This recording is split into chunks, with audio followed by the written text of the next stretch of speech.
Hello friends, welcome to my channel. Today's topic about God with puja. Meaning of God. A being or a spirit that people believe has power over a particular part of nature or that represents a particular quality. A god is a supernatural being considered divine or sacred. The god Shiva is one of the main deities of Hinduism. Shiva can take many forms but is frequently depicted with unkempt hair, a third eye, and a trident.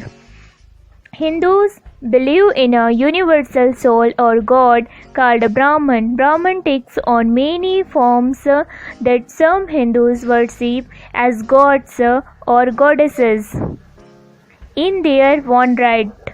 Hindus believe that there is a part of Brahman in everyone and this is called the Atman. The concept of God in Hinduism varies in its diverse traditions.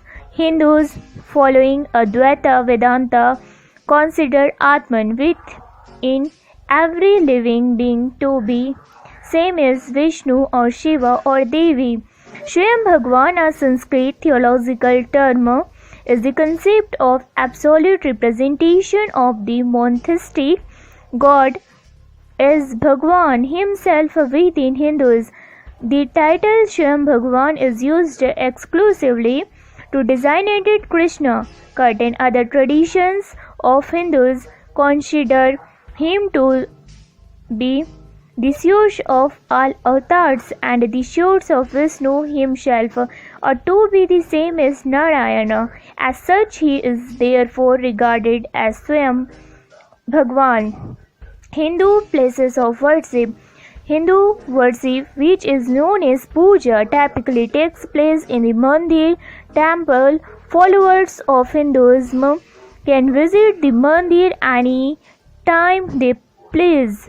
Hindus can also worship at home and many have a special shrine dedicated to certain gods and goddesses. The giving of offering is an important part of Hindu worship. It is a common practice to present gifts such as flowers or oils to a god or goddesses. Additionally, many Hindus take pilgrimages to temple and other sacred sites in India. In order to understand the purpose of puja, we will have to go back in the early stages of human civilization, when man was a jungle dweller and without shelter, because the system of reverence to some unknown power started emerging in that period. This will define the causes also which drive human being to puja. Thanks for watching.